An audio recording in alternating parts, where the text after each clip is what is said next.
Good afternoon, everyone, and welcome. It's a gorgeous day here in North Carolina. You're wonderful to come inside instead of staying outside and getting raised on your head. But we welcome you, and it's a really lovely day. I hope this weather continues the way it is now. Can you hear me all right? Yes. Okay. The formal introduction of our guest speaker is going to be made today by Kelly Brownell, who is the founder of he was former dean of the Sanford School, but also the founder of the Global Food Center. And he is honoring us by asking him to do this because both the Global Food Center and also the Child and Family Policy Center are co-sponsoring this particular FIRG session. And so we wanted to share the honors. Kelly Brownell started the center at Yale University. When was it? How many years ago? In food and nutrition. And was recruited to be the dean of Sanford School preceding Judith Kelly. Kelly has been very much involved with a number of major issues. I think maybe one of the ones that I think everybody knows about is his consultation to the mayor of New York on the big drinks, what do they call them? Anyway, large sweet drinks, and how that needed to be controlled. A fight that he fought. I'm not sure it was won, but was it won? No, that one wasn't, but other ones were. Okay. In any event, it's really great to have Kelly here. He started the Global Food Center after serving as the dean of the Sanford School, and has turned it into a really fascinating organization that is on the cutting edge of major issues dealing with the food of people who have it and people who don't have it. And it's an honor to have Kelly here. Kelly is also a great chef, and his wife is a great chef, and I'm the beneficiary. A number of every time they make something good, they call me up and say, "Would you like some of X?" And usually I say yes. But in any event, it's an honor to have Kelly here doing it. Before he introduces Billy Shore, I'll pass this around. This is a picture of Billy Shore in firefighting uniform, where he lives he had the summer house in Maine, and he is an active firefighter, volunteer firefighter in Maine. And just to give you some sense of what an absolutely extraordinary person he is, not only is he fighting the battles for food, he's putting out fires in Maine. Well, I have to say that this is the only existing picture of this, because nobody can say no to Joel. I've said no to everybody else who's asked for one, and I emailed him one, never imagining that it would end up on his desk. Oh. Well, every time I look at it, it makes me smile. He's not only a firefighter, but he's got his 16-and-a-half-year-old son fighting fires with him up in little town in Maine where they live. So Kelly, you're on. It's a pleasure to have you here. Thanks, Joel. I really appreciate it.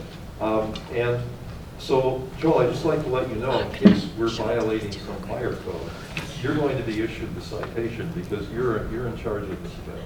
And Billy will monitor that for us. So it's a real pleasure for me to introduce Billy Shore, and Joel, to see you and Billy side by side is, two people side by side who I most admire in the world.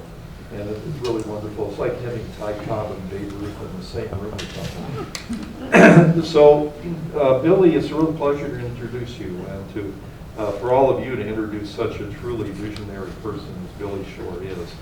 He's a native of Pittsburgh, did his undergraduate work at the University of Pennsylvania and in law school at George Washington University. And before he got into the work that you'll be discussing now, he was quite involved in politics, and he served on the senatorial and presidential campaign staffs of former U.S. Senator Gary Hart, and served as chief of staff to former U.S. Senator Robert Kerry. In 2014, congressional leaders appointed Billy to the National Commission on Hunger. Then, the most pertinent to Billy's visit here Billy and his sister Debbie founded Share Our Strength in 1984, an organization determined to end child hunger in the United States. Billy has helped the organization raise more than $600 million to fight hunger and poverty, and has won the support of national leaders in business, government, health and education, sports and entertainment, all through a focus on a concept that's quite key to the founding of the organization from the very beginning, partnership. Share Our Strength created a number of visible and highly effective programs, including No Kid Hungry and Cooking Matters. Billy's currently the executive chair of Share Our Strength and also chair of Community Well Partners, Share Our Strength's for-profit consulting firm that helps leaders and communities solve social problems. So Billy has written 4 books focused on social change, the titles of which tell you something about the heart and soul of their author. The titles are Revolution of the Heart, The Cathedral Within, The Light of Conscience, The Imagination of Unreasonable Men. So again, this says a lot about who Billy is as a person. He's been an adjunct professor at NYU's Stern Business School, an advisor at Harvard Kennedy School of Government, and from 2001-2011 he served as a director of the Timberland Company. And if today's meeting leaves you wanting to hear more from Billy, he has his own podcast series, but he's also recorded 3 excellent podcasts as part of the World Food Policy Center podcast series called The Leading Voices in Food. As you might imagine, Billy was outstanding in that. So it's a real honor to introduce Billy Shore and to have him with us. Billy, we're really grateful for your participation. Let's please welcome Billy. Thank you, Kelly. Thanks so much, Kelly, and thank all of you for being here and for our friends who are tuning in via Zoom. This is always a special treat for me, and my real claim to fame is being on Kelly's podcast. It's an important public service, and I love whenever we get the chance to have the conversation, Kelly, so thank you. I've also got to mention and thank Renee Grisham for being here. Renee mentioned that she's on our board of directors. She has literally changed Share Our Strength over the last 10 years through her wisdom and inspiration and generosity, and I'm just always thrilled to be with you, Renee. Thank you. And Luann Crumpler, who, as you said, has now 10 years, right, doing this work in North Carolina for us. So great to have some friends in the room. And of course, I'm really grateful to be here at the behest of Joel. I know that I'm in a long line of practitioners who have been mentored and inspired and supported by Joel and his wisdom and his generosity. I think I'm the only one in that line who's been supported for being a volunteer firefighter. Yes. So I feel at least unique in that way. And I will just tell you that since Joel brought this up and made you look at that picture, I did not want to be a firefighter under any circumstances. This was the idea of my 14-year-old son, Nate, 14 at the time. He's 16 now. And he just had it in his head that I should be a firefighter, and I just didn't want to be one. I don't have the skill set. I didn't have the time. I resisted in every way I could. I finally said, look, let's talk to Mom and see what she says, thinking that my wife, who's pretty cautious and conservative about these kinds of things, would, put an end to it. And watch what you say. She's on the Zoom. oh, I know. Nate might be too. Well, and but Rosemary said, well, don't we always try to nurture Nate's dreams? And I was like, oh my gosh, are you kidding? So then I thought I would go talk to the fire chief as a way of, maybe putting this to closure. And I met with the fire chief for a half hour, and he said, you'd be a really great candidate for the department. And I said, well, why is that?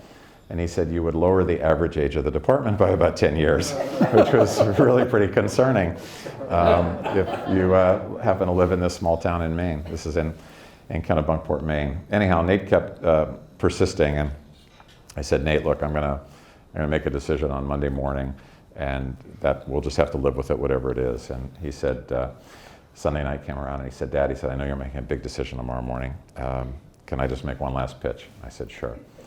He said, did it ever occur to you that if you were a firefighter, you'd actually be saving lives instead of typing on your laptop and telling yourself that you're saving lives? So I was like, okay.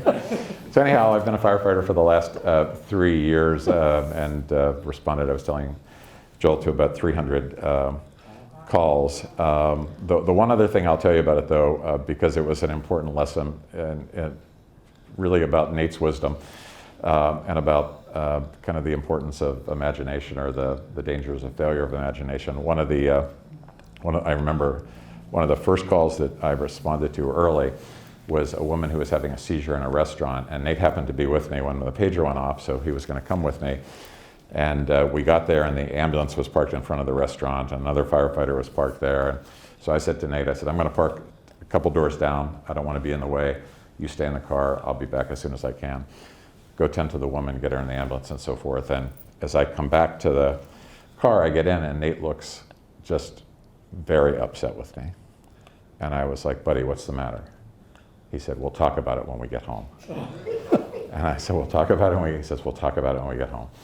So we get home, and I was like, buddy, what's the matter? And he says, Dad, he said, I know you're doing the best you can. He said, but when I hear you say you don't want to get in the way, that tells me you're not thinking of yourself as a firefighter. He said, you can't get in the way, Dad. Other people are in your way. You're a firefighter. And he said, and if you're not able to envision who you really are and who you want to be, you're never going to get things right. So this is a 14-year-old. I'm not just saying this so that you'll think about him for Duke down the road. But so I was like, yes, you're right. Anyhow, I've learned a lot from him, and I've learned a lot doing it. But that's not really why we're here today.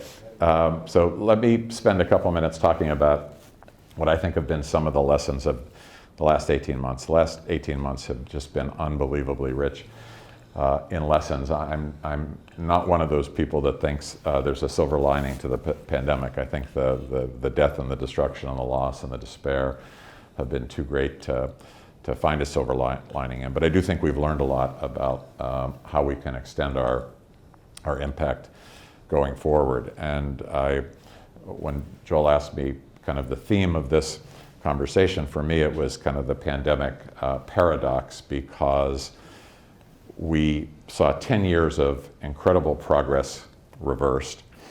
And at the same time, I believe we're now in a stronger position than we ever have been before to actually end childhood hunger, which has been the principal focus and the mission of Share Our Strength. To describe why that's the case, let me just give you a little bit of background if you're not that familiar with Share Our Strength. I started the organization in 1984 with a $2,000 cash advance on a credit card. We've now raised about $1.25 billion, about $1.25 billion since that time. It's not really very much. It sounds like $1 billion sounds like a lot. It's really not. The comedian Stephen Wright once said that everything is within walking distance if you have enough time. Well, $35 billion is within reach if you have enough time, and we've been at it for 35 years. It's also, of course, not nearly enough to solve the problem that exists. But that's how our organization started. And if you knew anything at all about Share Our Strength in our first 15 or 20 years, it was probably the entrepreneurial ways in which we generated money. It probably had to do with the fact that we worked with chefs and restaurateurs and corporate partnerships, cause-related marketing. We brought a lot of dollars into the organization that had no strings attached, that were not competing with other organizations. We were really focused on creating what we called then and still call now community wealth, a different kind of wealth that goes directly into the communities that we serve. And that was satisfying for almost everybody except for a handful of us at the core of the organization who wanted to make sure that we were doing more than that. There wasn't enough attention being paid, even by us, as to what those dollars were being put to use for and the impact they were having. And in around 2010, we got very focused on, can we put a stake in the ground around a very specific objective, an ambitious but achievable objective. And it felt to us like ending childhood hunger in the United States was the task that we ought to undertake. And so on the program side, we'd spent 10 years from then up until the onset of the pandemic doing a variety of things that contributed to childhood hunger getting down to its lowest level in history. We added about 3 million kids to the school breakfast program in the United States. We helped many families enroll in SNAP, the food stamp program, in WIC. School breakfast in particular was an enormous opportunity because there were 22 million kids in the United States who were eligible, who were getting a free school lunch, free or reduced price. All 22 million were eligible for breakfast. Only 9 million of the 22 million were getting it.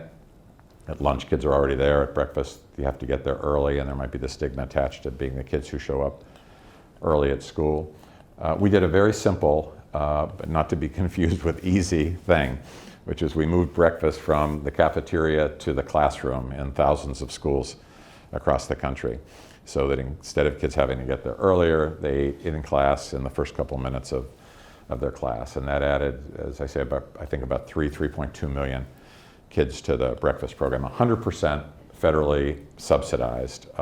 And we paid for everything else, the equipment, the staffing, the refrigeration, the transportation, and so forth. So by 2019, less than 1% of families surveyed by the Census Bureau and the USDA said that their kids were missing meals, less than 1%. So this was the lowest in the history of these surveys.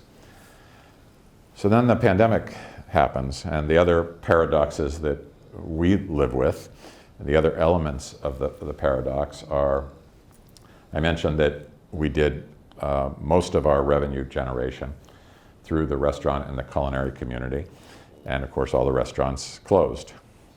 Our principal program delivery was through the schools, and all the schools closed. So this looked our assessment was this looked very, very grim in March of 2019. But several different things happened, and I think of it almost like for every action there's an equal or opposite reaction. Several things happened. One was the attention to the issue of hunger spiked up more than we'd ever been able to earn attention for hunger in America. And you'll probably remember images of on the evening news, the food bank in San Antonio, which had cars stretched for miles, or the Atlanta food bank, thousands of cars and families lined up, more than 40% of whom had never needed food assistance before, first-time users.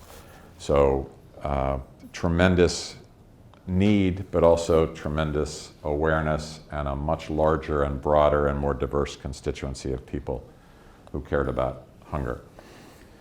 The second thing that happened was, because of that, there was a remarkable level of generosity, certainly experienced by Share Our Strength, and I'm sure a number of other organizations as well.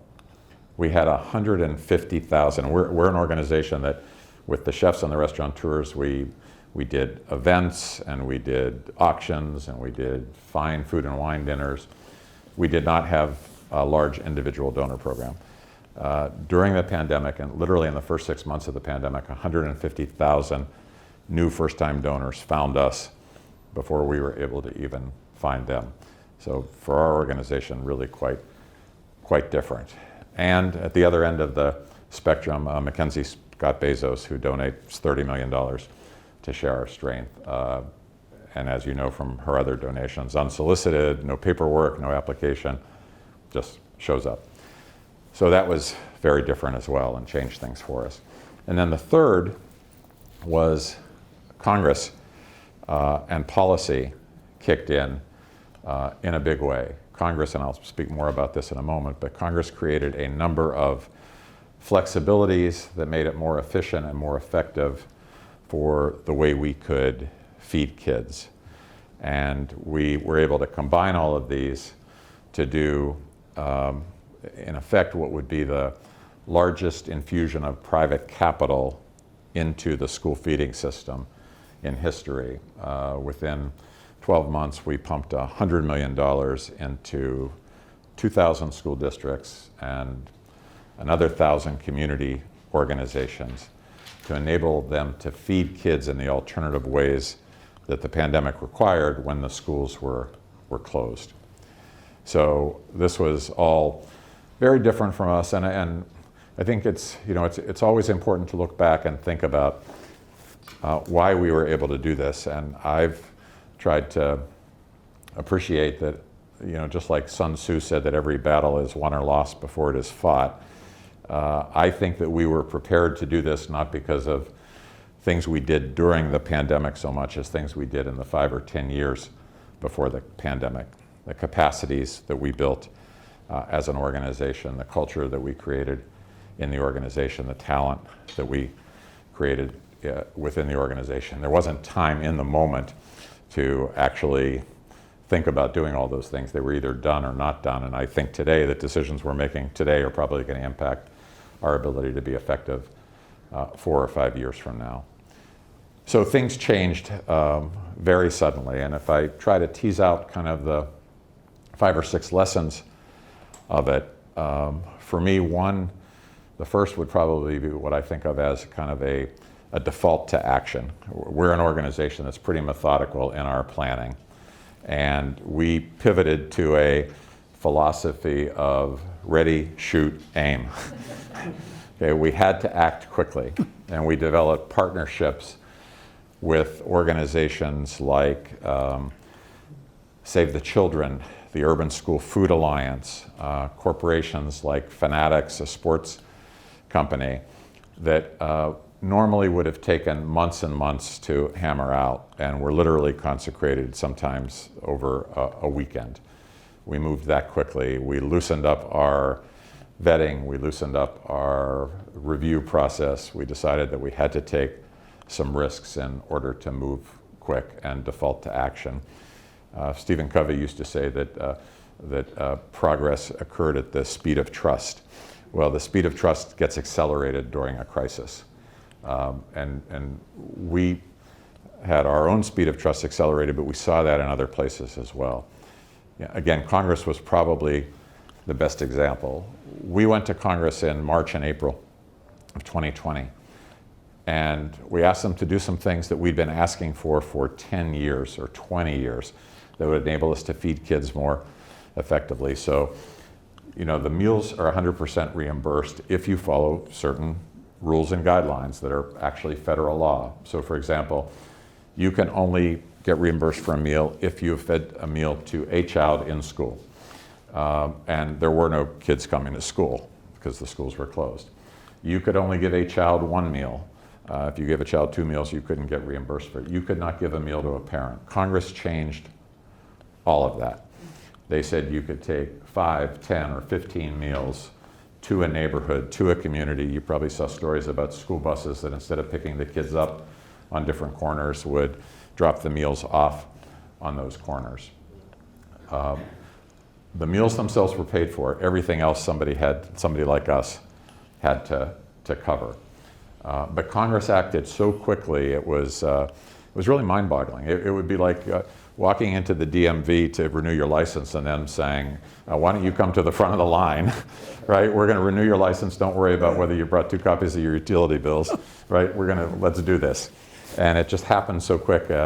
I'd never seen anything like it. So this notion that, default to action and in a crisis in particular, the crisis will accelerate the speed of trust became a very important one. A second lesson for us was to what I think of as, put our own oxygen mask on first, like the flight attendants always say, so you're better able to help those who depend on you. We decided that we needed to make a number of investments in the organization, even as uncertain as we were about our future financial stability, that we had to keep our staff intact, that we had to not furlough anybody, that we had to invest in a whole variety of things over the course of the pandemic, from every other Friday at Shower Strength is a respite Friday, which is kind of like a mental health day, and our team needs it. We have a lot of young staff at home with kids. Mental health support, home office, reimbursements. We just decided that we would put our staff first so that they were better able to help anybody else that was looking for help. And we made this major investment in our team, which turned out to really pay off. The other thing that we realized was that, even though it felt like a hard time to do it, we had to listen to more voices rather than fewer voices. And we couldn't let our commitment to diversity and equity and inclusion wait or be put on hold by the pandemic. In fact, just the opposite. As the pandemic intersected with a whole variety of race equity issues, we knew that we needed to literally change some of our team and bring more diversity on. We needed to do trainings. We needed to change the way we were investing in communities. We needed to elevate other voices. We went through a number of periods where we turned over our social media platforms to other organizations that we felt represented a more diverse range of views than we were able to represent. And we did it not just because we thought it was the right thing to do or because it was aligned with justice or aligned with morality. We really felt it would make us a higher performing organization to get more diverse more quickly than we probably otherwise would have. The other piece that we learned here is that policy is a force multiplier and that we had to engage in a really powerful way in public policy. We constantly think about the things that we can do as an organization that government can't do, how we can innovate, how we can take risks, how we can be closer to the people we serve. But then once we've created something that we know works, it becomes imperative that public policy help us scale it. And there's one of the reasons that, I love what you do here, Joel, with the entire conversation around philanthropy and foundations is there's a role that I think is so unappreciated. The morning after President Biden proposed his Build Back Better plan, I got a call from Speaker Pelosi. I don't know why, but it was weird, and we ended up talking for about 40 minutes, but her message was, the laws that we pass in Congress, or the laws we're about to pass, aren't going to do what they're supposed to do unless your sector makes sure that they reach the people that they're designed for. If people can't access them, the laws don't do any good. And so people tend to think that Congress passes a law and we're done. Well, Congress passed a school breakfast law 50 years ago and only 9 million of 22 million kids were getting it. Congress passed a summer meals law 40 years ago and only 3 million of 22 million eligible kids were getting it.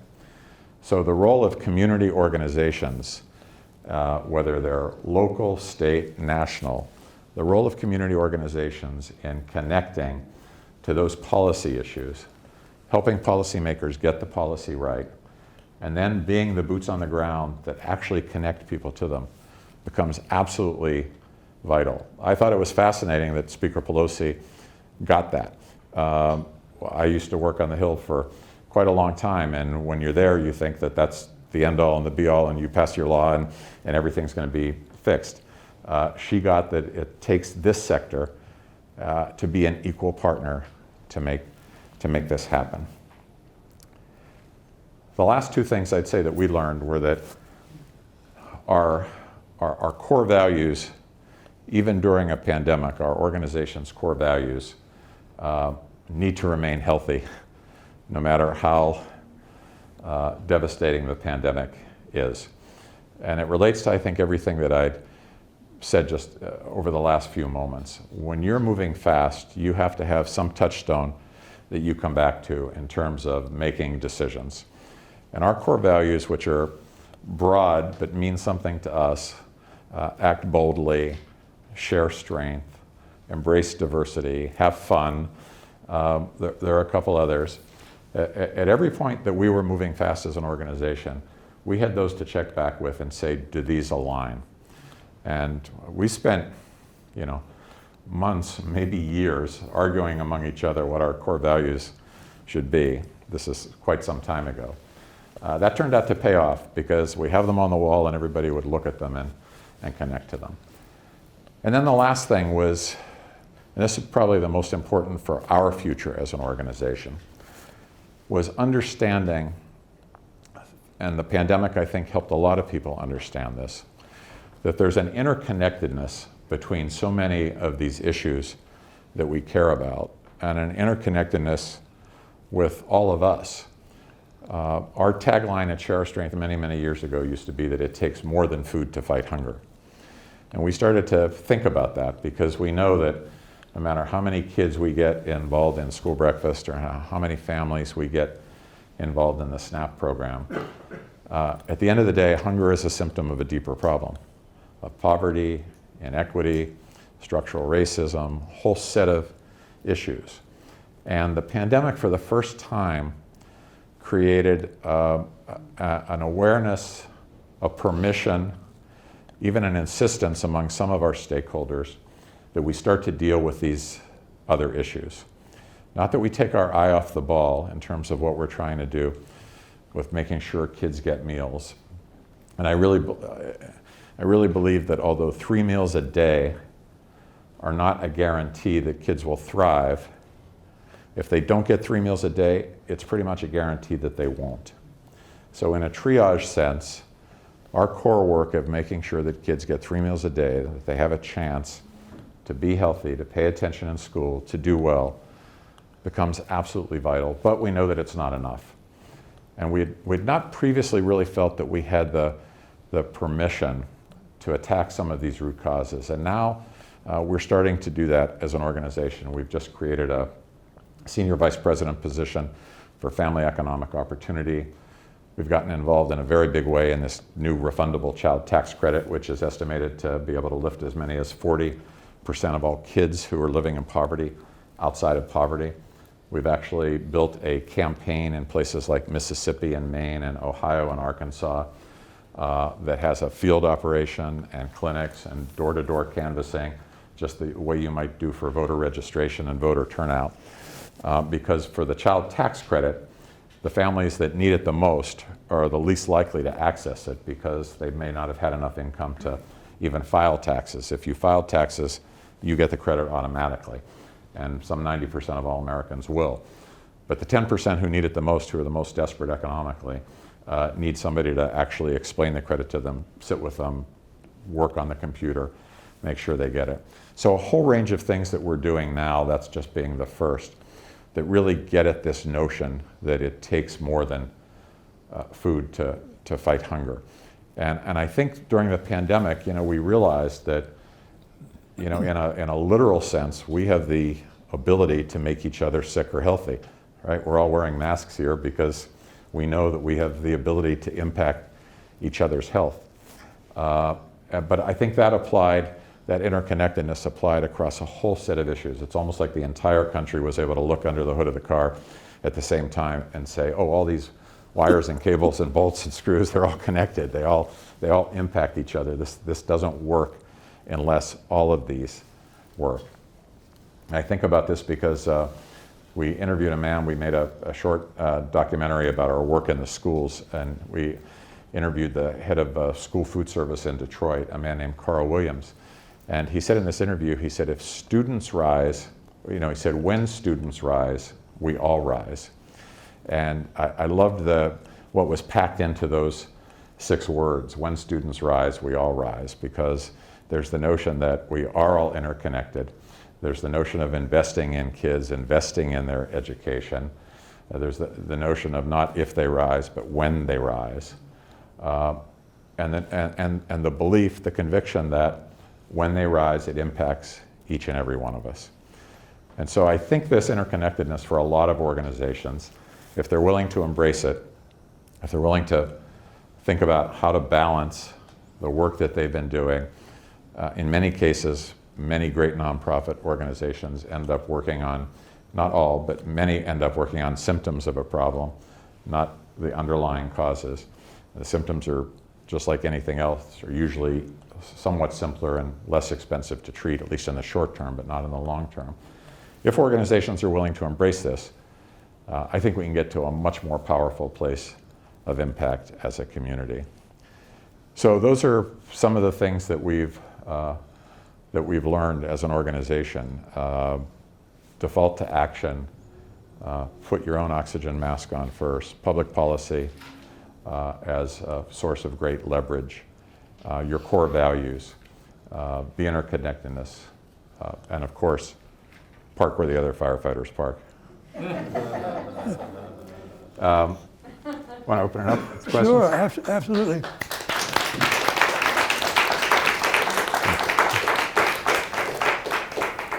Billy, I think when you mentioned getting the meals out of the cafeteria into the classroom, I remember in a prior conversation you described a little bit about what you had to go through to persuade all of the relevant actors that that was a good idea. And I'm struck by it. And why don't you tell the group about just giving shortly about what you had to do in order to make that change? It isn't something that can happen easily.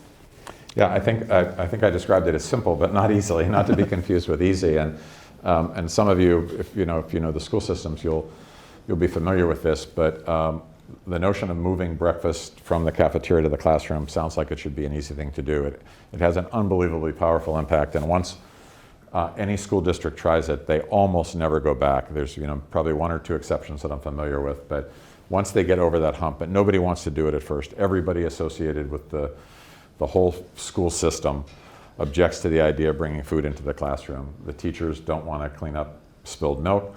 And one of the things I've learned, having visited a number of these classrooms, is first, second graders, they don't spill their milk once a week.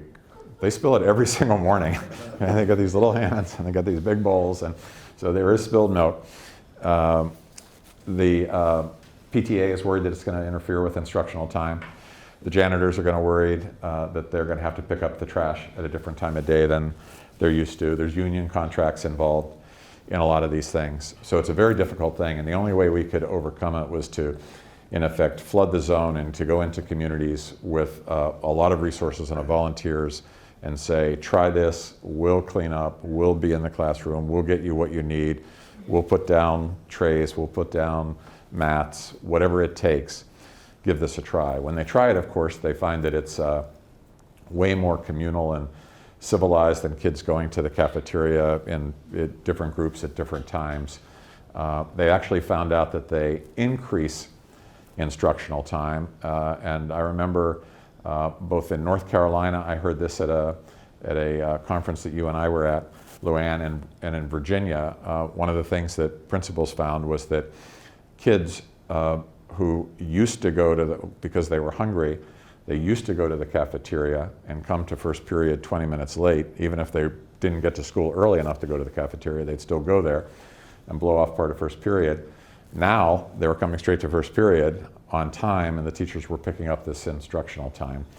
So it's now started to catch on. It's developed some momentum. Other school districts are learning about it. The pandemic, of course, interrupted it, but as I said, we'd added over 3 million kids to school breakfast, the single biggest increase in the program since it was created. And you saw all of the correlations that you would hope to see. You'd see, reduction in visits to the nurse's office. You'd see less behavioral infractions. You'd see better test scores.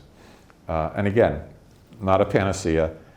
3 meals a day doesn't solve everything, but without it, it's going to be very hard for these kids to succeed. One of the things, I'm not going to monopolize the questions, but I'll just try to get you all going. One of the things that struck me is about the way in which Billy went about mobilizing people around the country. I mean, what he did was, and I want you to tell them what you had to go through to build state-based groups of elites to get out there and to do something about these issues. How do you persuade people to want to do something about taking money from the federal government that was being turned back? All of those issues were there, and just how did it change from the time that you were doing it before COVID until the time you were actually doing it in COVID? Yeah, so Joel brings up to me what's, and I'm sorry I didn't mention it because it's really the fundamental issue that underlies all this, which to me is kind of a fundamental political issue. So when you think about why aren't communities doing this in the first place? And our selling point, and I know a couple of you have probably heard this before, but our selling point and my work for about 7 or 8 years was to go around and to talk to governors and to say, if only 40% of your kids are participating, here's what that means. And in the case of, I remember Governor Bill Ritter of Colorado, very progressive governor, former Peace Corps volunteer, worked on nutrition issues, cared about these things. And when I said to Governor Ritter, only 40% of Colorado students, Colorado at the time that I had this conversation with him, ranked 47th lowest in the country out of 50 states. And so I said, only 40% of your kids are participating. You've left $125 million in Washington that can only be used to buy milk from your dairy farms and bread from your bakers and supplies from your vendors, et cetera, et cetera. And he was shocked. And he turned to his chief of staff, Roxanne White, and he said, Roxanne, he said, is this possibly true? And she did a kind of a quick calculation. She said, yeah, I'm afraid it is, Governor. It's about 125 million. And he said, well, why do we need the guy in the blue blazer from Washington to tell us this? How could this be? And to me, it was like such a aha moment, because I realized that there was not a voice at the table for these kids. So if anybody else, if there were $125 million at stake for anything else, lobbyists and attorneys and whoever would be in there. But obviously kids don't vote, they don't have PACs, they don't have lobbyists, they have a few organizations like ours and like some of our colleagues here in the room who speak up for them. But that's not enough given what we're often arrayed against. So there's a fundamental political issue here. There's the logistical issue of, how do you get the meals from the cafeteria to the classroom, and what kind of carts do you need, and how do you overcome those objectives? And then there's the bigger issue of how do we give voice or make sure that the voices are heard that don't have the power that most voices have in a governor's office. And so that was a lot of what we did, and we went from governor to governor. We spent a lot of time actually with the National Governors Association. And one of the other things that's important about the question you've asked, Joel, is for whatever reason, we decided that although we're a national organization based in Washington, D.C., we could let our colleagues do all of the Washington lobbying.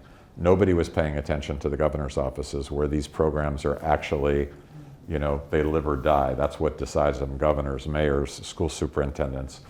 I shouldn't say nobody was paying attention, but not enough attention was being paid. And so we kind of shifted, and we just we do a little bit of the Washington stuff, and we still do, but we got really focused on governors. And we realized that the other important part of this is governors they're on issues like this, they're not as reflexively political or ideological as you would find members of the House or Senate. And as we know, anything that we do in Washington today is, there's 50 votes one way, there's 50 votes the other. There's almost no chance of peeling anybody off. And the only question, and it's all driven by who gets to be speaker and who gets to be in the majority and who gets to be the majority leader. And so even before the Congress was divided as evenly as it is today, 4 or 5 years ago, any member of the House or Senate that I spoke to or their staff, they would need to go check with Mitch McConnell or Chuck Schumer or Nancy Pelosi or Kevin McCarthy and find out, can we be for this? Governors, liberal, conservative, Democrat, Republican, that dynamic is not in play there. So they may have honest policy differences for you, or they may be political, but at least it's not driven by, we've got to keep our majority. So there's a ton of opportunity at the state level for these kinds of programs. How did that change with COVID, if at all? With COVID, the only change was we needed governors to let us execute these programs in the different ways that Congress allowed. It probably didn't have it didn't change significantly what we do with governors. Right. And right now, the exciting thing about where we are now is when Congress passed these flexibilities, they also made school meals universal for all intents and purposes for the next year.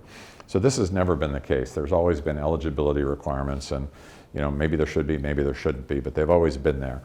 They're not there now. And so the opportunity now to demonstrate the impact of every kid having at least 2 meals a day in school, many schools have 3, That's an opportunity in the 35 years I've been doing this, we have never had. And to just give you a sense of what it can look like, and the reason that's so important that we seize this opportunity, I think back to a school district we visited outside of LA in El Monte, California. 7,500 kids in the school district, 2,500 of them are homeless out of 7,500. Okay, this is as poor a community as you will find. 98% of the kids live below the poverty line. Very high percentage have parents who are undocumented. This is in an area called the Inland Empire. So really rough stuff. These would have been social determinants of being hungry. If you'd gone into this community 15 years ago, these kids would have been hungry for sure. The difference today, and it's revolutionary, is these kids are not hungry. They're poor, they're food insecure in the socioeconomic sense. Their families are struggling. Many of them are, as I said, a third of them are homeless. But they're getting breakfast at school, they're getting lunch at school. This school district has an after-school supper program. Now, it's not that big a school district, it's 7,500 kids. But to think that you could, and again, the paradox of being poor and food insecure but not hungry, these kids now have a chance that they've never had before. So we're living in a very different moment. Yes. And I'm going to pass it because we have other questions too. But I would like to jump in with a question. Okay, you're entitled. Thank you. This has been super interesting and it's fun to hear what you all have been doing. And you focus a lot on the work in schools and school meals. And so as you all sort of talk about delving into other policy issues, I wonder, my background is in child and health policy. And are you all weighing in on the nutrition and health factor? Because a lot of what we're serving our kids in schools can't solve the hunger problem, but isn't necessarily healthy or nutritious. And so I wonder if you all are getting into that discussion as well. Yeah, it's a really great question. We are getting into a whole set of nutrition issues. We're working with organizations like the Urban School Food Alliance is an organization of 20 large school systems, and so they've got some purchasing power. They can influence what the school, a lot of these school meals are prepared by providers that are, huge corporate providers. Although I work in Washington, I live in Boston, and up until last year, all of the meals in Boston public schools were cooked on Long Island some months ago, frozen, put on a truck, and eventually thawed. So how good can they be? Now that's all changed. Boston public schools have a very old infrastructure, and so we've been working with a foundation called the Shaw Foundation, which has literally been building kitchens, rehabbing kitchens in Boston public schools so they can cook food from scratch. So there's a big emphasis on this now. Tastes better too. And it tastes better too, as there needs to be. So, honestly, our first, kind of line of attack in a triage sense has been access, like make sure the kids have something. And we have a nutrition education program called Cooking Matters. It's not in school so much as it is in community organizations. I don't want to say that we're the premier organization working on nutrition, because we're not, but we're supporting organizations that are, kind of brother and sister organizations around this. Yeah. Do you want to pass the Kelly microphone? Oh. And then come back to me? So Billy, thanks. I mean, that work is incredibly important and inspired. I really continue joining this. So I have two questions. One is, do you think the legislative gains that have been made during COVID are likely to persist? I mean, you're optimistic that data can be collected and that might help prevail when future decisions are being made. I'm curious to see if you think that in fact will be true. And the other question I have is, there's been a debate from the very beginning of the development of the food stamp program, whether to give people food or money to buy food only, or just to give them money. And so I'm wondering, sort of as a thought experiment, if you could rewind the videotape to go back to the beginning of food stamps, and people had just been given money rather than food or food to buy, or money to buy food, whether their outcomes would have been better, worse, the same. I'm just curious about that. Yeah. Good questions, and there may be a lot more expertise in the room than I have. I think that to your first question, I think a number of these programs will stick and be made permanent. you know, the politics are so fragile right now that it's really hard to tell. But I think that in some ways, for the same reason that kids are voiceless, they're also to some degree off the radar screen. So Congress often tends to fight about other more expensive issues. The expense that we're talking about in these school meal programs they're a fraction of what some of the bigger battles are about. So I feel confident that we'll preserve those. With food stamps and the SNAP program, you know, there's some really interesting work going on right now in communities that are looking at universal basic income kind of thing, Stockton, California. Even with the child tax credit, they found that when they tracked the July payments, which for the child tax credit that went out, 48% of all the child tax credit funds were used to buy food. And about the other another 30% were used to buy what we would all think of as other necessities, whether it was diapers or healthcare, stuff like that. There's always going to be, you know, we're going to live in a world where both things are true, which are some people are going to abuse it and some people are going to buy lottery tickets or trips to wherever, and that's going to make, you know, the opposition, you know, crazy and armed. But I think there's going to be more of a movement towards, you know, respecting the choices that and the dignity that families have to make decisions for themselves. I don't know. What do you think?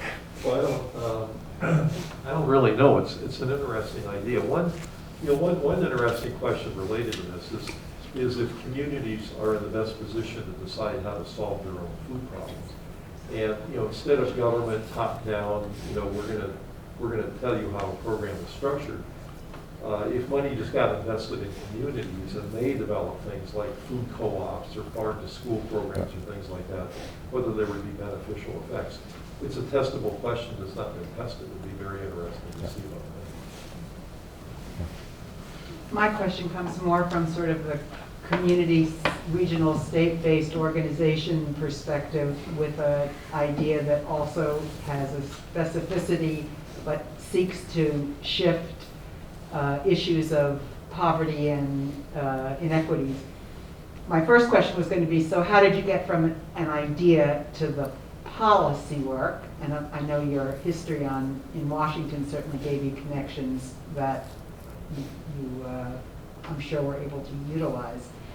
And then just thinking about like this particular state at this particular moment, we have a wonderful Democratic governor who has had lots of really progressive, wonderful ideas and policies to benefit children, particularly early childhood from birth to 8. Lots of plans and ideas and all the bazillions of dollars that have come in from the American Rescue Plan, which he proposed to use in so many very visionary ways.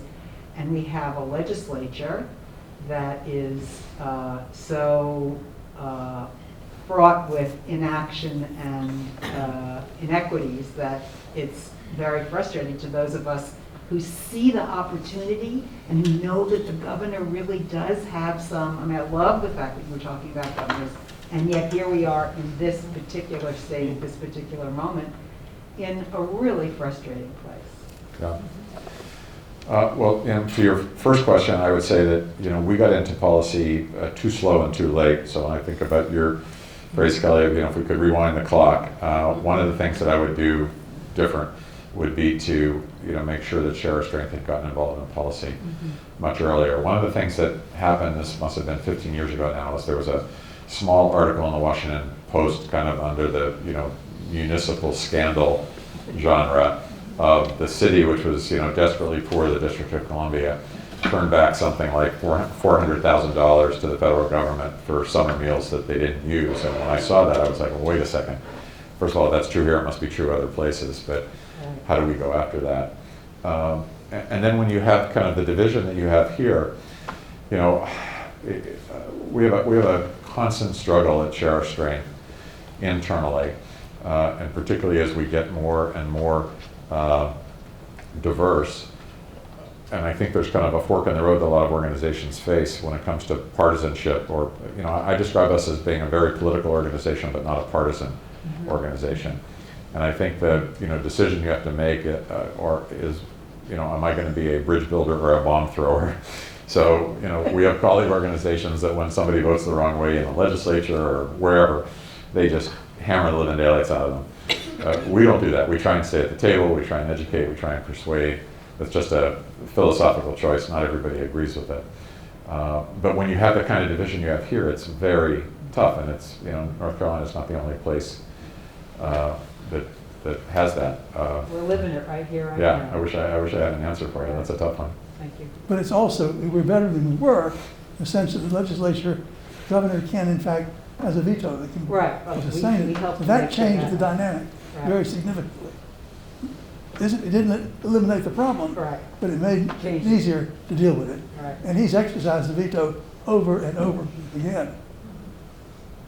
Yep. Thank you for coming and sharing just so much wisdom about the work that you're doing. So my question is actually not related to policy or politics. It's related to organizational building. So I'm a professional fundraiser. And so I zeroed in on that when you mentioned that Share Our Strength got 150,000 new individual donors that found you during the pandemic. There are a lot of organizations that sort of have this moment where something changes about their funding. They get a large grant or something changes.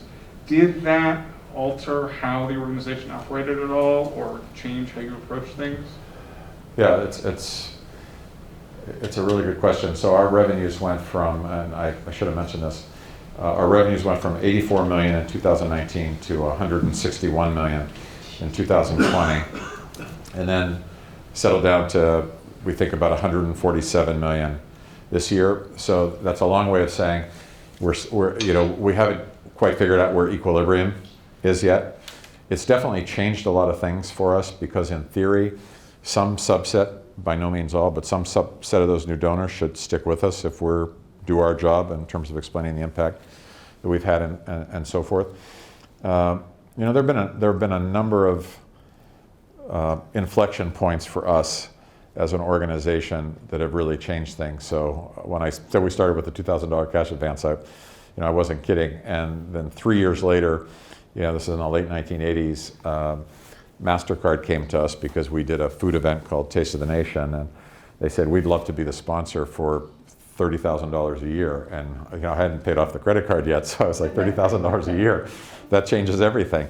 And they were the sponsor. And then a year later, Bon Appetit magazine came to us and said, this event is a great event because you work with all these chefs and restaurateurs.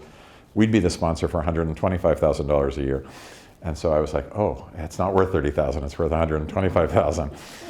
Okay, and then so Bon Appetit became a sponsor, and then 2 years later, American Express said, we'll pay you $400,000 to be the sponsor. And we're like, oh, that's what it's worth, right? So, I mean, the reason I say that is because your question, for me, raises the issue of, how nonprofits value themselves and their work. And the marketplace is not as clearly defined often as it is in a for-profit marketplace where, I can get, $1.25 for this, but I can't get $6 for it or whatever. So you have to kind of go through that as an organization. But, for us, at every stage where we've had a significant infusion, like this money that came in, and of course during the pandemic there was enormous pressure to get it right out again. So we had to do that. We did some capacity building, but mostly, as I mentioned, 100 million in grants in a year compared to whatever we were doing before was. Tell them about was pots and pans. Really different. And pots and pans. This definitely is Joel's favorite Share Our Strength moment. But it has to do with, I mentioned that we did lots of cause-related marketing as an organization, and one of the, it's an important point because it underscores what we've tried to achieve. One of the companies that came to us in the early days was a company called Calphalon, which makes cookware, anodized aluminum pots and pans. And the CEO was a man named Dean Kasperzak, whose father had started the company, and I was talking to Dean, and somebody introduced us. We were talking about what we do at Share Strength and what they do at Calphalon, and he was very excited about it, but then at the end of the conversation, I remember he let out this big sigh, and he said, but it's just pots and pans. And you could tell there was something a little bit deflating for him about being the country's #1 pot and pan salesman. He was looking for more. And so he cooked up this, I can't take any credit for it, he kind of came up with this idea that we would create a trademarked set of pots and pans for Share Our Strength. They'd be called the Taste of the Nation pan, and they'd give us $5 every time one was sold. Well, what it meant for Dean was that he could go to Macy's and Williams-Sonoma and all these other places and have them do a promotion, because we were contractually obligated to bring the best chefs in every city into these stores to promote the pots and pans. It was a great win-win for them. They sold hundreds of thousands of units, not because it had our name on it, but because the chefs came in, and the store repositioned everything 3 weeks before the chefs came in, said, Ashley Christensen will be here on Thursday of next month or whatever. And it was a great competitive advantage. When we did this, they were based in Toledo, Ohio, we did this check presentation where they gave us one of those big oversized checks that said $360,000 on it. And I think the part of this that Joel likes is when Joel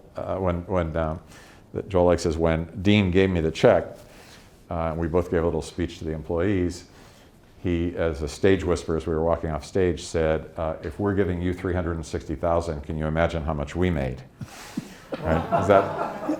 It really does. I ask you that because the whole idea of the name of the organization is Share Our Strength. And the genius and the idea that Billy had was, let's find out all of those constituencies that are related to food and go to them and get them one way or the other to be involved in what we're doing. He didn't want to go to foundations because he said, well, he's taking money away from other people going to foundations. But you're dealing with chefs, you're dealing with restaurant owners, you're dealing with pot makers, whatever, who aren't going to give the money to somebody else. And so the notion was, share our strength. We're part of the same community. Let's figure out, everybody has a community that they can in fact draw on, right? Yes, and exactly. that was the main idea for most of the original fundraising, wasn't it? That's right. And then, just to spend 10 more seconds on Calphalon, the next year it was $600,000, not $360,000, and it was driven by them because they knew that this was good for them. So these win-win partnerships, even though you could say, well, why didn't we get more than $360,000 if you made that much? We wanted them to be driving it, and they continue to do that. And so we're always looking for, can you create a partnership that genuinely has value on both sides? Sir. First, let me say how inspired we all are by what you say. And we are because we were all hit by COVID and the whole thing. And you're riding that wave like you made it. I mean, it's very exciting. What I'd like to push you on is how you can tell this story to others. And I'm not talking about what's on your website. It's not going to be on what's on the news. What do you do locally? That is, what do you get to have in a small town paper that this works? Because most people know nothing about this. And you need to be on social media. You need to be on very local things. Because I think you're managing the upper parts really well. We all understand that. What are you doing at a local level to share that? Yeah, I think that's a great insight. I completely agree with you. And I would say just like we've focused on governors rather than on Capitol Hill, we have focused a lot of our kind of what we call our storytelling locally. We don't do enough of it, and it's, as you know, a very cluttered marketplace. The environment with information is overload for everybody, but certainly our op-eds, our letters to the editor, particularly our social media, which I think we've probably invested in more than a lot of other organizations.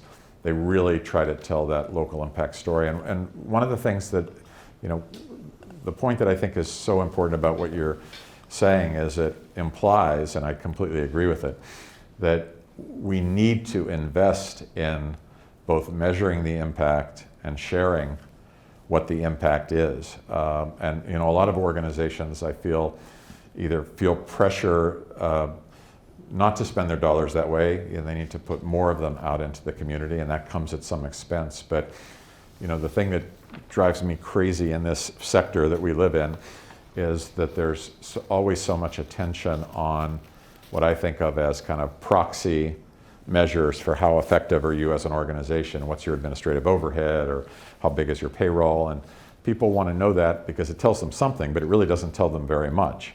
And we leave ourselves vulnerable to that if we don't fill the vacuum by going out and measuring our impact. And the thing that I loved about what we were doing with school breakfast, for example, is that we could, in the state of Maryland, we knew that we had to add 84,000 kids to the school breakfast program, and that we had added 50,000 kids, and we had 34,000 more to go. And then 6 months later, we only had 9,000 more to go, and we could, be measuring that and telling that story. So it's a great point. Completely agree. I would like to echo the sense of joy and gratitude in the room. Thank you for inspiring us. A lot of these social services are traditionally delivered by religious and faith communities. Has faith affiliated organizations and churches and synagogues and mosques have ever been part of your network? And has the last 2 years ever revealed anything new about that sensitive, tangled history of separation of church and state, or federally subsidized programs used and utilized by the religious affiliated organizations? Yeah, I'm so glad you asked that question. Just 2 days ago for our podcast, I had a conversation with a man named Jim Wallace, who is the head of an organization was the head of Sojourners. He's recently retired, and he's now at Georgetown University created a Center on Faith and Justice.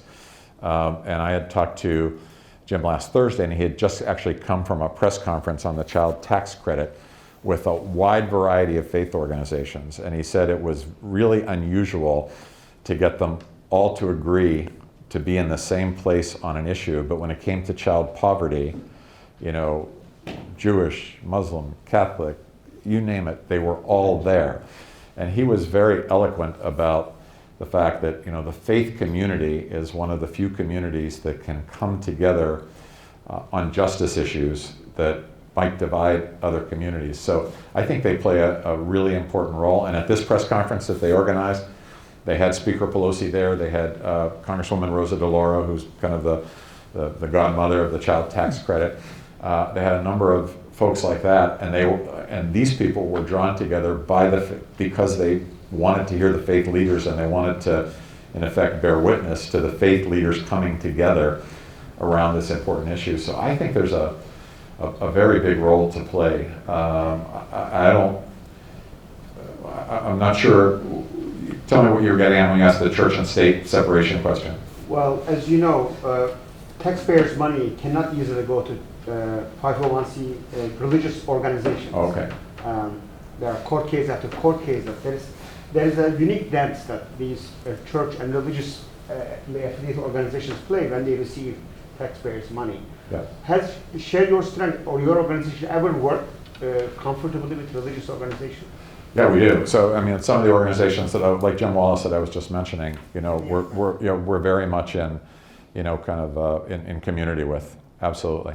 Now, and we fund a lot of faith-based organizations. We fund them more for the direct feeding work that they do than for their advocacy work, although I think we fund some for their advocacy as well. I'm not sure what kind of cap we have to stay under.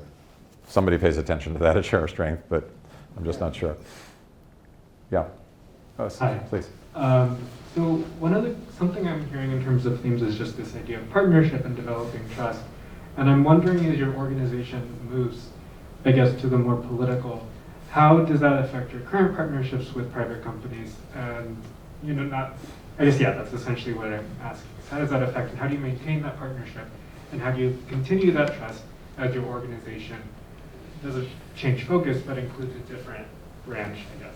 Yeah, it's a really good question, because it's one that we're having a real-time conversation about constantly. So I would say a couple things about partnerships. It's been very important from the beginning for our team, even when we were very small, but it's probably more important now, for people to know that there was a line that we would not cross, that we wouldn't just work with the highest bidder, in effect. And so there's a set of partners that, for one reason or another, did not seem right for us to partner with. Some we said no at the beginning, and some, as we got to know them better, we said no thanks anymore.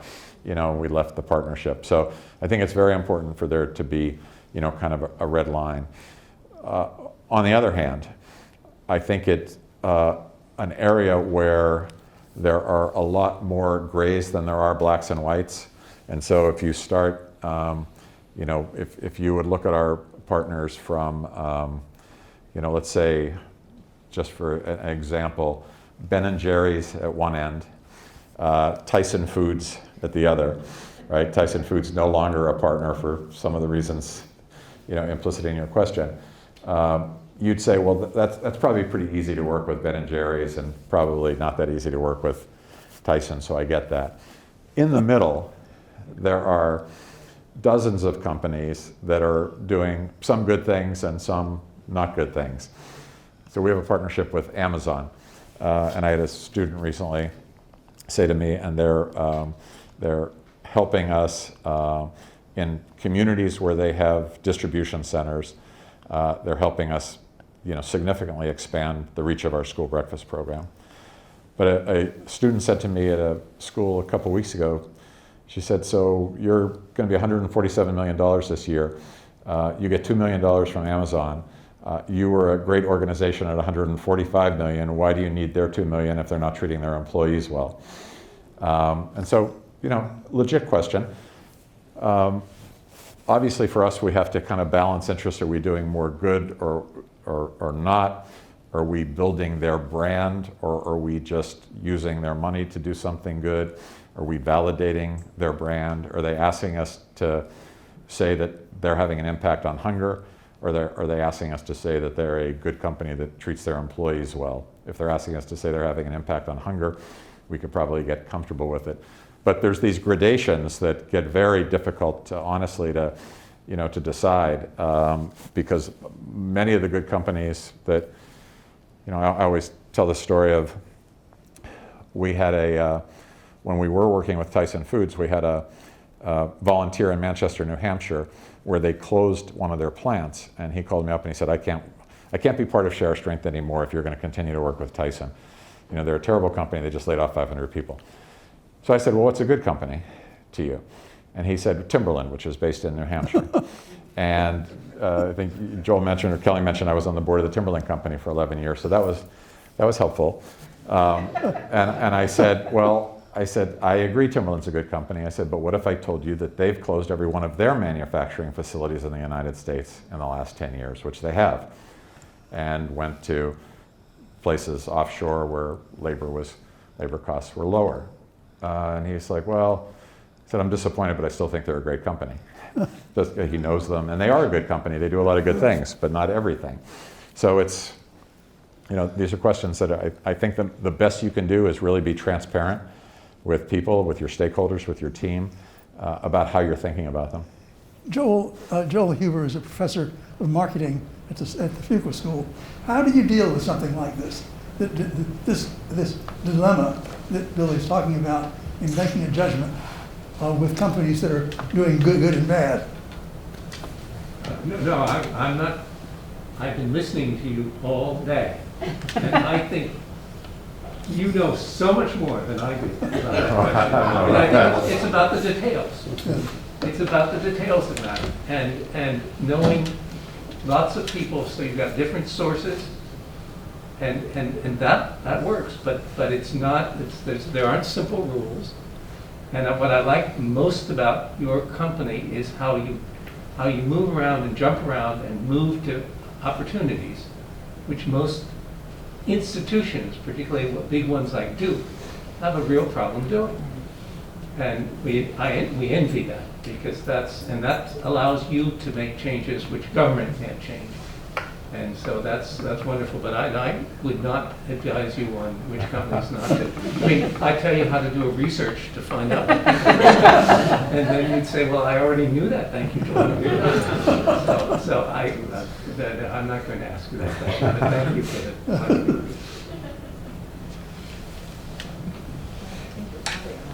Okay, Abdul, I was really happy you brought up that issue of food and faith. And it's something that I admire the work that Share Strength does in that space. In fact, we've done 2 projects with you on food and faith, and in concert with the Divinity School and the Duke Endowment here. And there's some really good people in the university working on that. And it's pretty remarkable how similar how similar religious teachings are across different religious traditions with respect to food, charity, helping people in need, and things like that. So that provides a wonderful kind of philosophical and conceptual sharing of belief that crosses the different religious traditions and allows people to work together on this. And one of the things that we thought was most exciting, one pretty new development in this, is attention to the way churches use land that they own. And churches collectively own a tremendous amount of land. And the land gets used in all sorts of different ways. A lot of it remains unused and is just considered an asset sitting in the waiting. But to turn some of that into farmland or use of gardens and things like that, to feed people in the parish and beyond, other poor people who aren't associated with that sort of church in the community is growing. And it's a tradition called Faith Lands. There's a group called Faith Lands that's doing this. It's really very interesting. So I'm very grateful to our colleagues at the Divinity School who work on this, including Norbert Wilson, for showing us how important the faith communities can be in this. And I really appreciate the leadership of Share Our Strength in that space. One last question. End with a question. Okay. So you've been doing this for maybe almost 40 years. You've done a lot of great work, and my question is going back to you started, or maybe it was a little further along, you guys decided ending child hunger was your purpose. So my question is, how close do you think we are to doing that? And sort of with all the policy change over the past 2 years that you've talked about, which one do you think gets us the closest to actually achieving that? Really good question. I do think we're going to end childhood hunger. I believe, as strongly as I believe anything, that it's a solvable problem relative to so many other things that we care about. There's no shortage of resources. There's no shortage of food, certainly.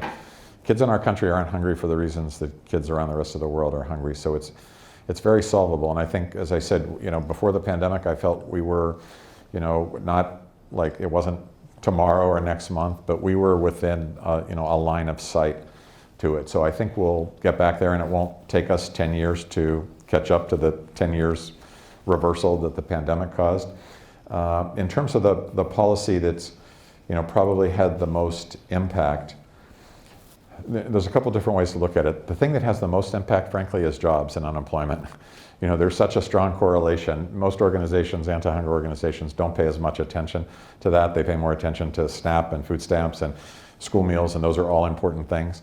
But when you look at the correlation and the data between unemployment, like before the pandemic, when unemployment was at 3.5% or something, that had a lot to do with why we had so many families saying their kids are not skipping meals. Now, if you asked me from a policy point of view, what can Share Our Strength do to create more jobs, I would say, above my pay grade, that's hard. I don't know.